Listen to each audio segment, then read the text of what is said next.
ॐ भूर्भुवः स्वः तत्सवितुर्वरेण्यं भर्गो देवस्य धीमहि धियो यो नः प्रचोदयात्।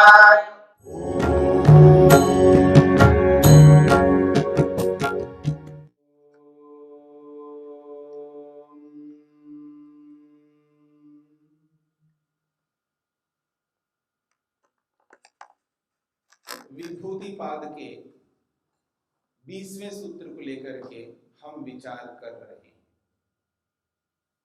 सूत्र है न च तत्सालंबनम तस्य अविषयी भूतत्वात्। बात हो रही थी योगी दूसरे के मन को जान लेता है। दूसरे के मन को जान लेता है का अभिप्राय है दूसरे के मन में क्या चल रहा है। कैसे जान लेता है? जब दूसरे व्यक्ति से बात करता है, चर्चा करता है, उस चर्चा में, उस बातचीत में योगी को यह पता लगता है कि इसके मन में क्या चल रहा है। किसी व्यक्ति को पहचानने के 3 माध्यम हैं।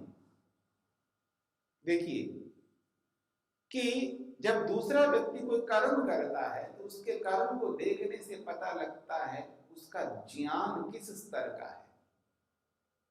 मेरी बात को इस रूप में समझने का प्रयत्न करना। जब दूसरा व्यक्ति कोई भी क्रिया कर्म करता है, चाहे वो खाने का कर्म है, चाहे वो बोलने का कर्म है, चाहे वो कोई भी क्रिया करता है, कर्म करता है, उसके कर्म को देखने से ये पता लगता है इस व्यक्ति का ज्ञान का स्तर, विवेक का स्तर, जानकारी उसकी किस प्रकार की है। तो उसके कर्मों को देखने से उसके ज्ञान का स्तर पता लगता है। ये एक बात है।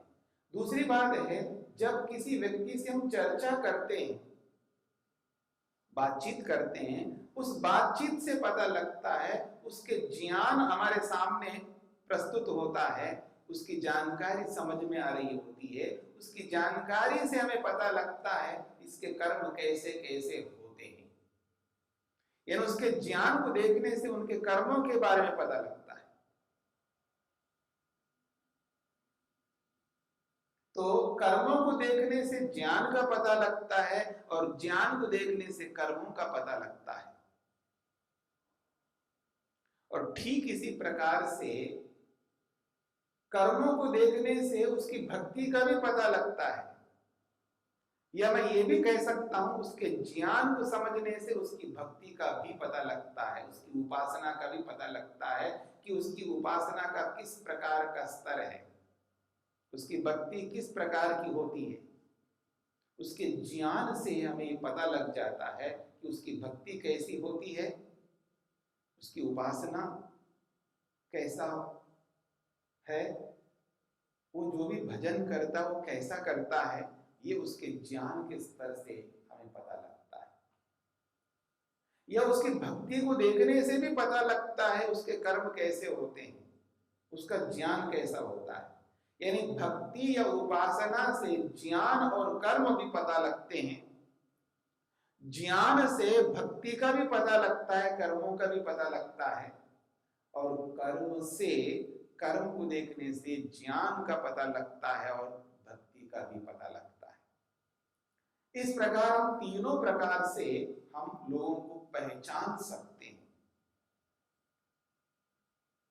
यहां पर बात कही जा रही है कि उसके मन में राग है, उसके मन में द्वेष है, उसके मन में लोभ है, उसके मन में ईर्ष्या है, उसके मन में अहंकार है। ये योगी को पता लगता है। कैसे? उसके ज्ञान को देखने से। जब उससे चर्चा करता है, उसके ज्ञान में संयम करता है, तब उस व्यक्ति के मन में राग द्वेष आदि जितने भी शत्रु हैं उनके बारे में पता लगता है। और आखिर ये योगी उनके राग द्वेष मोह अहंकार को पता क्यों लगा रहा है? क्या जरूरत है? इसलिए पता लगाता है क्योंकि योग का एक सिद्धांत है। योग ये कहता है कि कर्म ऐसा करो जिन कर्मों को करने से आपके निष्काम कर्म बन जाए। कर्म ऐसा करो जिन कर्मों को करने से आप परोपकार कर सके। इसलिए योगी को ऐसी क्रिया करनी पड़ती है, ऐसे कर्म करने पड़ते हैं जिससे उपकार हो जाए। पाप कर्मों को तो त्याग कर देना है, पाप कर्मों को तो करना ही नहीं। मिश्रित कर्मों को करते हुए पुण्य कर्मों में प्रवेश करना है, और पुण्य कर्मों को करते करते अपने आप को ऐसा बना लेना है, अब बहुत किए पुण्य कर्म, अब मेरे को निष्काम कर्म करने हैं। और जब निष्काम कर्म किया जाता है तो लौकिक कोई स्वार्थ नहीं रहता। इस बात को हमें पकड़ना है, समझना है कि जब निष्काम कर्म करते हैं तो निष्काम कर्मों का एकमात्र उद्देश्य होता है लौकिक स्वार्थ नहीं रह सकते। लौकिक स्वार्थों को ध्यान में रख करके कोई कर्म करे तो वो निष्काम कर्म नहीं बन सकता, वो तो पुण्य कर्म में जाएगा। लौकिक स्वार्थ का मतलब जो कर्म मैं कर रहा हूं, जिस क्रिया के पीछे मेरे को ये स्वार्थ है, मेरे को पैसा मिले, धन मिले, कोई ऐसी संपत्ति मिले, कोई ऐसी जमीन मिले, कोई ऐसा मकान बिल्डिंग मिले, कोई ऐसी गाड़ी मिले, सोना चांदी मिले, जो भी लौकिक वस्तुएं हैं उनको प्राप्त करने के उद्देश्य को ध्यान में रखते हुए जब कर्म किया जाता है, ये पुण्य कर्म है। मैं ये नहीं कहना चाह रहा हूं ऐसे कर्म नहीं करने चाहिए, बिल्कुल करना चाहिए।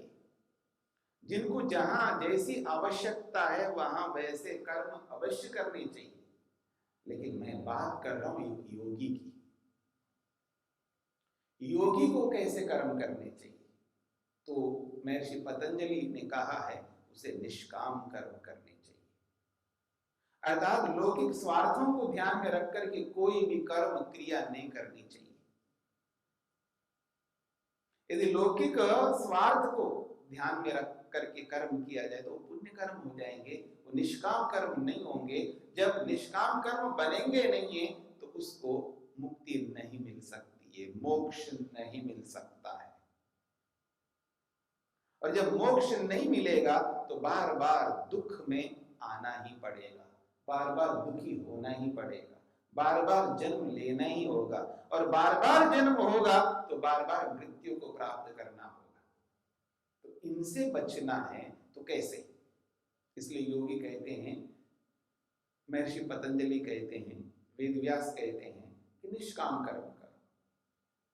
इन्हीं निष्काम कर्मों को ध्यान में रख करके ये बात कही जा रही है यहाँ पर कि योगी दूसरे के मन में संयम करता है तो उसको पता लगता है उसके मन में क्या चल रहा है। तो क्या पता लगता है कि द्वेष चल रहा है, ईर्ष्या चल रही है, या अहंकार चल रहा है, मोह चल रहा है। तो ये जो दोष उसके मन में रहते हैं, और जब तक दोष रहते हैं तब तक वो सामने वाले व्यक्ति अच्छे कर्म नहीं कर पाएंगे, और जब अच्छे कर्म नहीं करेंगे तो उनको अच्छा फल नहीं मिलेगा। जब अच्छा फल नहीं मिलेगा उसका परिणाम दुख मिलेगा। अब सामने वालों को दुखी देखते हुए उनके दुख को दूर नहीं किया जाए तो योगी किस बात का है? योगी इसलिए योगी है क्योंकि सामने वाले के दुखों को दूर करना है। अब सामने वाले के दुखों को दूर करने के लिए सामने वाले मन को समझना होगा और उसके मन को परिवर्तित करना होगा, बदलना होगा। उसी बदलाव को ध्यान में रख करके उनके मन को बदलने के उद्देश्य से महर्षि पतंजलि कहना चाह रहे हैं कि क्या करो, उसके मन में संयम करो, और संयम करके उसके मन को जान लो, और जान लेने से उसके मन में क्या क्या हो रहा है वो योगी को बोध हो जाता है। और क्या बोध होता है कि अमुक व्यक्ति राग से ग्रस्त है और उस राग के कारण से उसको चिंता हो रही है, टेंशन हो रहा है, स्ट्रेस में आ रहा है और उसकी एकाग्रता भंग हो रही है और उसकी एकाग्रता के भंग होने के कारण से उसके कर्म जैसे होने चाहिए वैसे नहीं हो रहे, वो अपने हाथों से अपने आप को दुख देने में लगा हुआ है, उसको ये पता नहीं लग रहा है। बहुत सारे लोगों को ये पता नहीं लगता है, वो उनको लगता है मैं दुखी हूं दूसरों के कारण से। हाँ, दूसरों के कारण से भी दुख होता है, मैं मना नहीं कर रहा, लेकिन जितना दुख अपने कारण से होता है, स्वयं से होता है, स्वयं की अज्ञानता से होता है, स्वयं की मूर्खता से होता है, स्वयं के नासमझपन से होता है, अपने अविवेक से होता है। इसलिए औरों से दुख जितना मिलता है वो तो मिलेगा, उसको हम रोक नहीं सकते क्योंकि सभी स्वतंत्र हैं, कोई भी किसी को दुख दे सकता है। हम जितना रोक सकते हैं उतना ही रोक पाएंगे, सर्वथा रोक नहीं सकते हैं, लेकिन अपने आप को देने वाले दुख से रोक सकते हैं। बस इसी बात को ध्यान में रखते हुए महर्षि पतंजलि कहना चाहते हैं कि योगी दूसरे के मन में संयम करता है, दूसरे के ज्ञान में संयम करता है, तब उसके मन के बारे में बोध होता है कि अमुक व्यक्ति का मन राग से, द्वेष से, ईर्ष्या से, अहंकार से ओतप्रोत है, अब उसको उन दोषों से निकालना है। इसी बात को ध्यान में रख करके बात कहिए, परचित्त प्रत्ययस्य परचित्त ज्ञान, दूसरे के मन में, दूसरे के ज्ञान में संयम कर लेने से उसका बोध होता है उसके मन में क्या चल रहा है। अब 20वें सूत्र में विशेष बात ये कही जा रही है कि उसको जो बोध हो रहा है राग का, द्वेष का, मोह का, अहंकार का, वो राग वो द्वेष किस व्यक्ति में, किस तीसरे व्यक्ति में, किस चौथे व्यक्ति में, किस पांचवें व्यक्ति में, जिस किसी भी व्यक्ति में है तो वो नहीं पता लगता है। यही बात 20वें सूत्र में कही जा रही है। वो कह रहे हैं रक्तम प्रत्ययम जानाति, राग युक्त मन को तो जान रहा है, यानी योगी सामने वाला जो व्यक्ति है, सामने वाले का जो मन है, उसका मन इस समय राग से युक्त है, ये तो जान रहा है। अमुष्मिन आलम्बने रक्तमिति ना जाना, लेकिन इसका जो राग है किसी तीसरे व्यक्ति में है ये नहीं जानता है। ये बात कही जा रही है, किस व्यक्ति में उसका राग है ये नहीं जानता, लेकिन ये तो जानता है कि इस व्यक्ति में राग चल रहा है। पर प्रत्ययस्य यद आलंबनम तद योगी चित्तेन न आलंबनीकृतम। कहते हैं पर प्रत्यय से यद आलंबनम, दूसरे व्यक्ति का जो मन है वो मन जिस तीसरे व्यक्ति से युक्त होकर के रागग्रस्त है, उस तीसरे व्यक्ति के विषय में योगी का मन संयम नहीं कर रहा है, योगी उससे युक्त नहीं हो रहा है। तो ये कहना चाह रहे हैं पर प्रत्यय से यद आलंबनम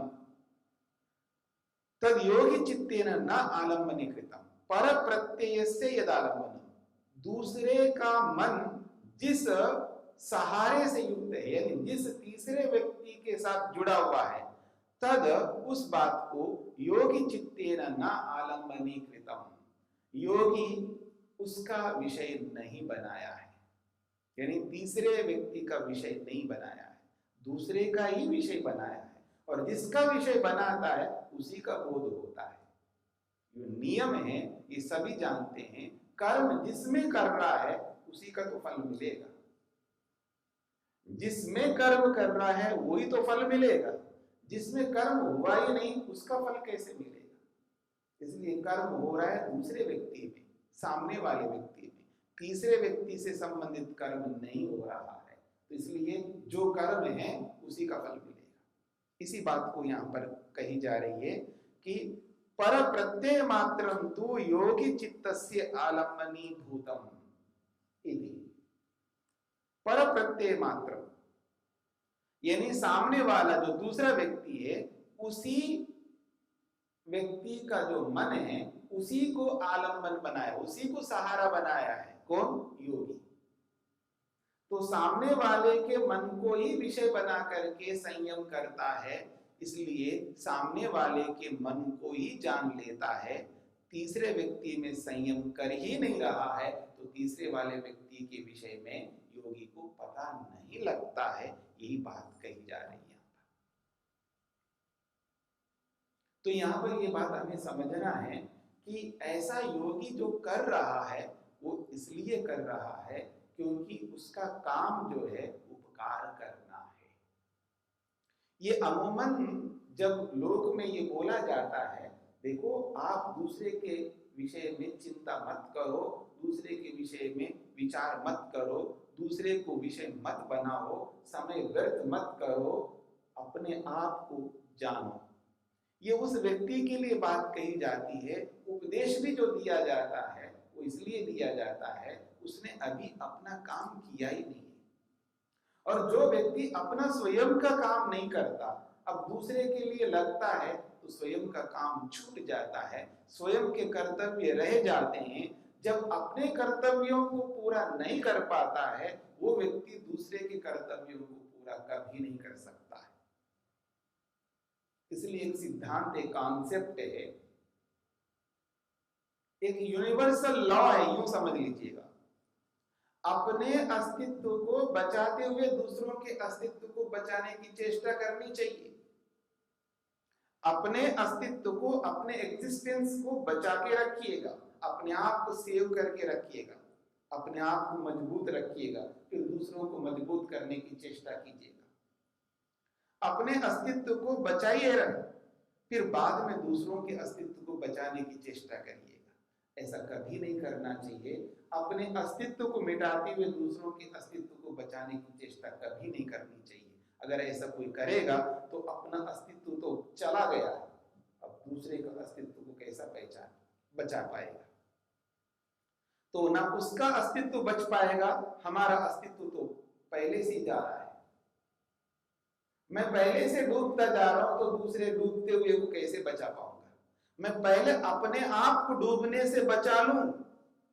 मैं एक बात कहा करता हूं, आज बहुत सारे लोग साधन बढ़ने के कारण से कोई भी आज फ्लाइट में बैठ के जाता है, विमान में जाता है, तो विमान में जब अनाउंस किया जाता है, जब विमान रवाना होने लगता है, तो इंस्ट्रक्शंस दिए जाते हैं। वह ये बात विशेष रूप से इंगित करके बताया जाता है कि कभी ऐसा हो जाए तो ये जो जैकेट है आपको पहले अपने आप को पहना लो, पहले अपने आप को सुरक्षित कर लो, फिर दूसरे को पहनाने के चक्कर में होना। अपने आप को नहीं पहनाया, अपने आप का ध्यान नहीं रखा और दूसरे का ध्यान रखने में आप आगे बढ़े, बड़े परोपकारी बन करके, तो आप भी जाओगे, वो भी जाएंगे, सब जाएंगे। इसलिए बात कही जाती है कि हमेशा याद रखो, अपने अस्तित्व पर ध्यान दो, अपने अस्तित्व को मजबूत करो, ये सब बात कही जाती है।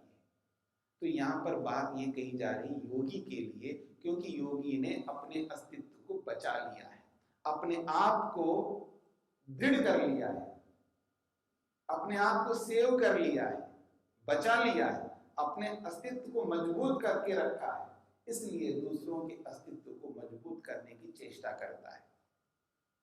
इसलिए योगी दूसरे के ज्ञान में संयम करके उसके मन के बारे में पता लगाता है और पता लगा करके उसके मन में जो जो चल रहा है, चाहे वो राग का है, चाहे द्वेष का है, चाहे मोह का है, चाहे वो ईर्ष्या का है, चाहे अहंकार का है, उन सबको जानकर समझ करके उनसे उस व्यक्ति को अलग करना है, दूर करना है, उसके काम को, क्रोध को, लोभ को, ईर्ष्या को, अहंकार को मिटाना है और उस व्यक्ति को भी सही रास्ते पे, सत्य मार्ग पर चलाना है, न्याय मार्ग पर चलाना है, अहिंसा के मार्ग पर चलाना है।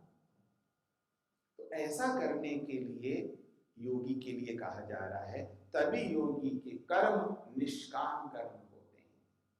किसी भी लौकिक स्वार्थ को ध्यान में रख करके जब वो काम किए जाते हैं तो सकाम कर्म होते हैं। सकाम कर्म कोई भी कर सकता है, पर योगी व्यक्ति निष्काम कर्म कर सकता है। तो इसलिए योगी के लिए परमात्मा का आदेश है, इसलिए ऋषि लोग कह रहे हैं कि ऐसा करना चाहिए ताकि दूसरों के दुख दूर हम कर सकें। यही बात यहाँ पर कही गई है कि दूसरे के ज्ञान में संयम करके दूसरे के मन में जो जो चल रहा है उसको जानना चाहिए।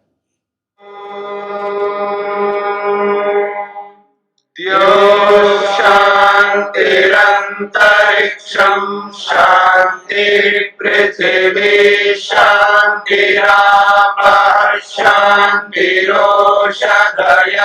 शान्तिः वनस्पतयः शान्तिर्विश्वे देवाः शान्तिर्ब्रह्म शान्तिः सर्वं शान्तिः शान्तिरेव शान्ति क्षमा शान्तिरेधि ॐ शान्ति शान्ति शान्ति।